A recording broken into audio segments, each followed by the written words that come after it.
Hello, welcome to let's learn. So अभी हम लोग स्टार्ट करने वाले हैं गॉस लॉ। ओके, तो उसके पहले हम लोग कुछ चीज़ें देख लेते हैं, कुछ बेसिक टर्म्स देख लेते हैं। अगर हम लोग कन्सिडर करें, आता आपण काय कन्सिडर करत आहोत, क्यू. सो क्यू एक काय पॉइंट चार्ज आहे. ओके, आणि या पॉइंट चार्जमुळे इथे इलेक्ट्रिक फील्ड लाईन्स तयार होतील लाईक दिस. या युनिफॉर्मली डिस्ट्रीब्युटेड फील्ड लाईन्स असतील. ओके, लाईक दिस. या सगळ्या काय युनिफॉर्मली डिस्ट्रीब्युटेड फील्ड लाईन्स आहे. आणि हा एक पॉइंट चार्ज आहे. हा काय एक पॉइंट चार्ज आहे. This is nothing but a point charge. जर सपोज मी कन्सिडर करते, मी एक गॉशियन सरफेस घेतला. काय घेते इथे? गॉशियन सरफेस घेते like this. Means close surface घेते. This we will called as a close surface. Okay, आणि आता आपल्याला काय करायचं आहे, या फील्ड लाईन्समुळे इथे काय होईल, इलेक्ट्रिक फील्ड इंटेन्सिटी तयार होईल. ठीक आहे. सो बेसिकली गॉस लॉ जो आहे तो इलेक्ट्रिक फील्ड इंटेन्सिटी आणि फ्लक्स या दोघांमधलं रिलेशन सांगतो. ठीक आहे. हा काय गॉशियन सरफेस आहे. तर हे मी तुम्हाला पुढे एक्सप्लेनच करते. बेसिकली गॉशियन सरफेस म्हणजे काय, the surface enclosing the given charge distribution and symmetric about it is a Gaussian surface. इथे सिमेट्रिक म्हणजे काय की जर हा असा सरफेस की जेवढा चार्ज त्याच्या या साईडला आहे तेवढाच चार्ज त्याच्या या बाजूला राहील. जेवढा चार्ज त्याच्या या हाफ प्लेनला आहे तेवढाच त्याच्या या हाफ साईडला राहील. आणि इथे a surface enclosing the given charge distribution, इथे काय करतोय, हा इन्क्लोज करतोय बेसिकली. आता सपोज स्टेटमेंट कसं आहे, तर स्टेटमेंट काय म्हणतं गॉस लॉचं, Gauss law is can be state that like this: the flux of a net electric field through a closed surface equal the net charge enclosed by the surface divided E naught. So basically Gauss law काय सांगतो, जर suppose मी एखादा point charge consider करते, हा असा प्रकारे मी इथे एक पॉइंट चार्ज कन्सिडर केला. या पॉइंट चार्जमुळे माझ्या इलेक्ट्रिक फील्ड लाईन्स राहतील. ठीक आहे, like this. These are the electric field lines. So these are the field lines. Okay,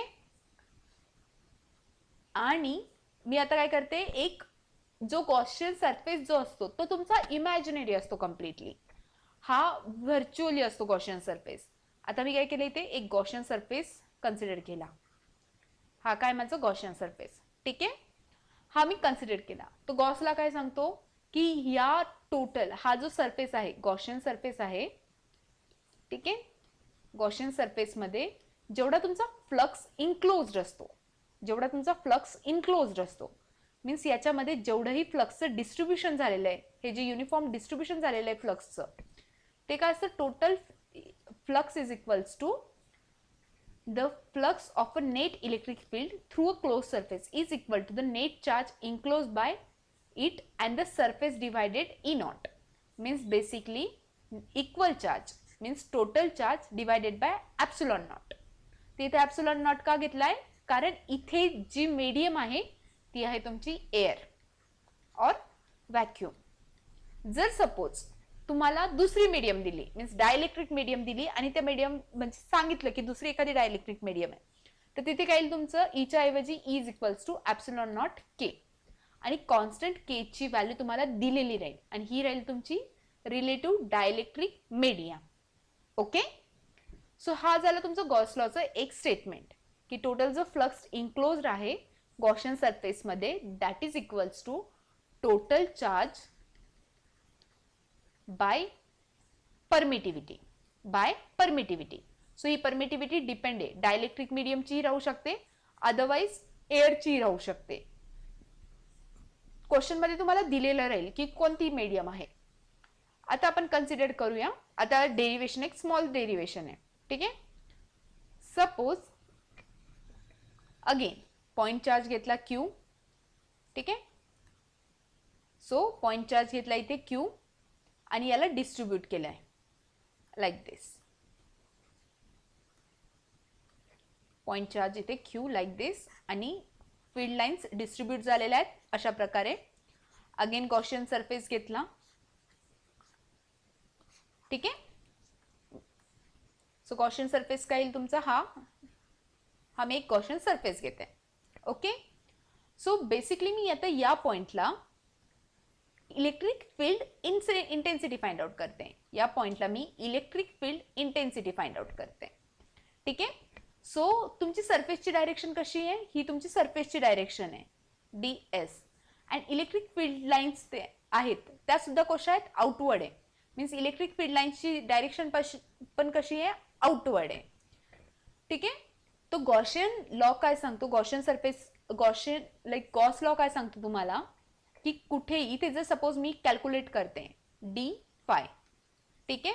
मी ह्या पॉइंटला फ्लक्स कॅल्क्युलेट करते that is equals to d phi. Means या पर्टिक्युलर पॉइंटला एकाच पॉइंटला कॅल्क्युलेट करते.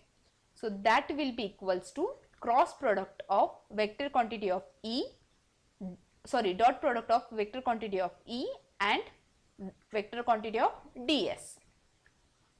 सो जेव्हा मी या दोघांचं वेक्टर क्वांटिटी मॅग्निट्यूड फॉर्म मध्ये चेंज करते इथे काय येईल? मॅग्निट्यूडचं multiplication cos of theta. So theta is the angle between E and ds.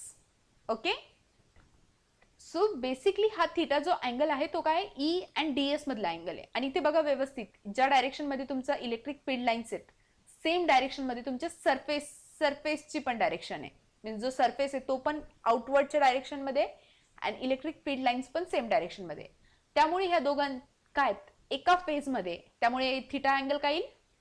0. Means cos theta is equals to cos 0 is equals to 1. Means d phi is going to be mod of E dot mod of ds. Okay, so मला एक सांगा, हे ह्या पॉइंटचं d phi काढलं मी. जर मी इथे पूर्ण याचं समेशन करते तर मला काय करावं लागेल? d phi 1, d phi 2, d phi 3, d phi 4 या पॉइंटला again d phi 5, d phi 6, d phi 7, d phi 8 like दिस. या सगळ्यांचं काय करेल मी? समेशन करेल. सो आतापर्यंत मागच्याही काही व्हिडिओमध्ये मी काय सांगत आलेली तुम्हाला, जेव्हा जेव्हा समेशन घेतो तर समेशन घेताना काय करतो आपण? बेसिकली या सगळ्यांचं इंटिग्रेशन घेतो, क्लोज लूप इंटिग्रेशन घेतो. क्लोज लूप इंटिग्रेशन म्हणजेच तुमचं काय येतं? समेशन येतं.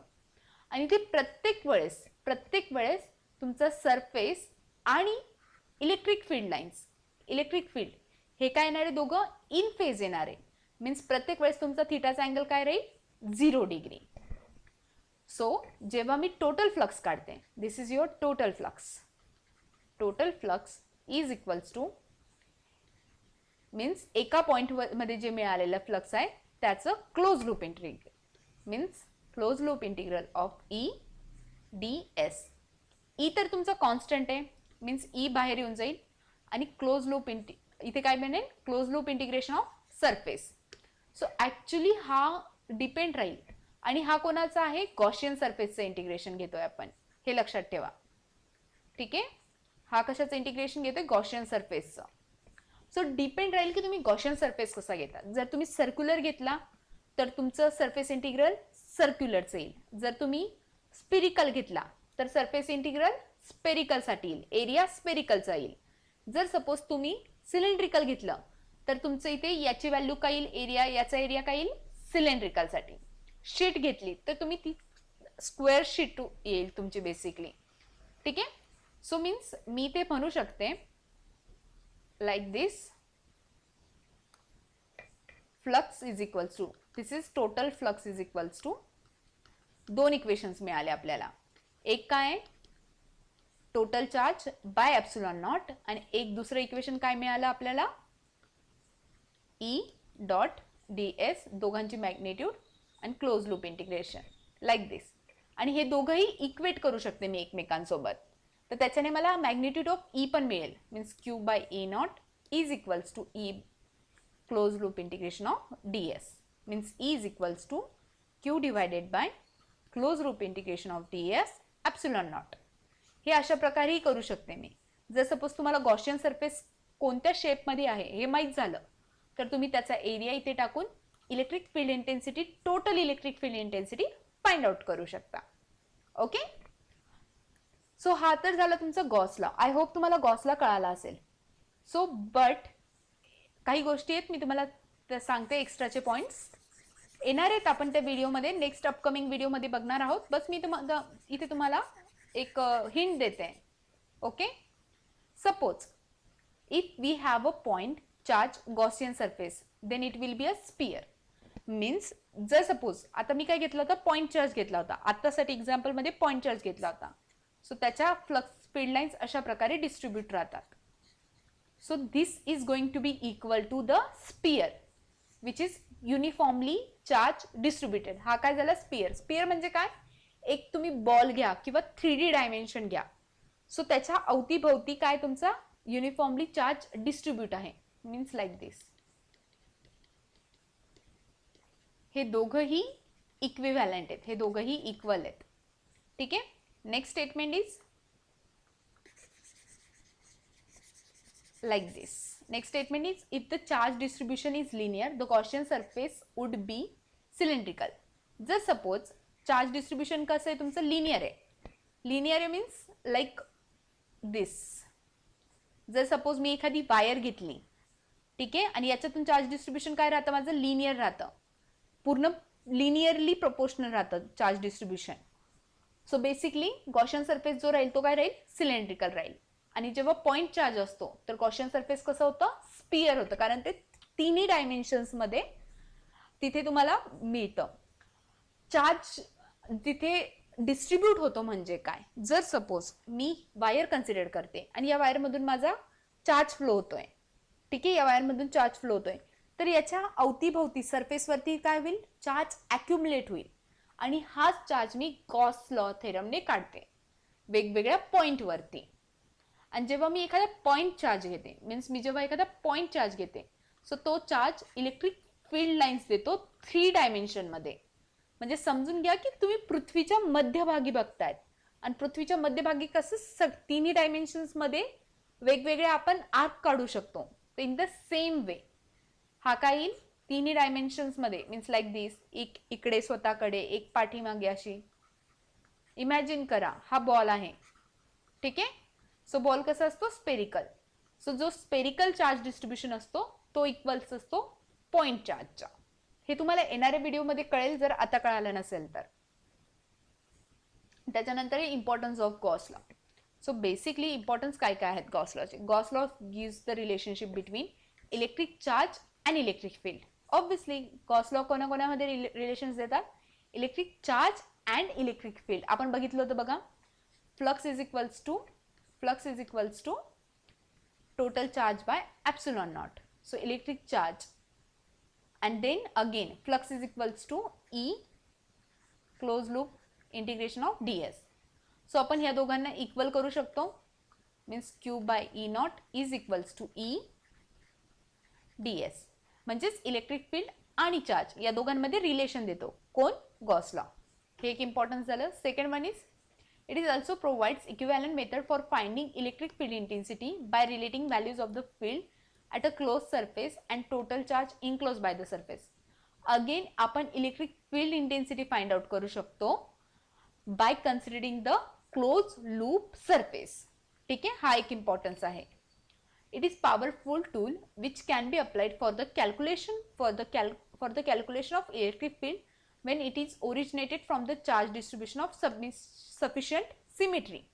जर सपोज तुमचा जो गॉसियन सरफेस आहे तो सिमेट्रिकल आहे, देन हा गॉस लॉ खूप पॉवरफुल आहे. मीन्स तुम्ही याच्यात सिंपल कॅल्क्युलेशन्स करू शकतात आणि सिंपल कॅल्क्युलेशन्सने तुम्ही electric field intensity, electric field find out करू शकतात गॉस लॉ थेरमने. गॉस लॉने आपण total electric field find out करू शकतो over the surface and at a single point. Okay, derivation मध्ये मी तुम्हाला सांगितलंच होतं. सो आय होप तुम्हाला कळालं असेल गॉस लॉ काय आहे आणि इम्पॉर्टन्स कशा आहेत. मे बी तुम्हाला इम्पॉर्टन्स विचारू शकतात वेगळे, आणि गॉस लॉ बस इथे तुम्हाला कॉन्सेप्ट काय आहे गॉस लॉचा हा कळणं जास्त महत्त्वाचं होतं. आणि गॉस लॉ मध्ये डेरिवेशन कोणकोणते आहेत हे आपण अपकमिंग व्हिडिओमध्येच बघणार आहोत. Okay, let's see you in the next video.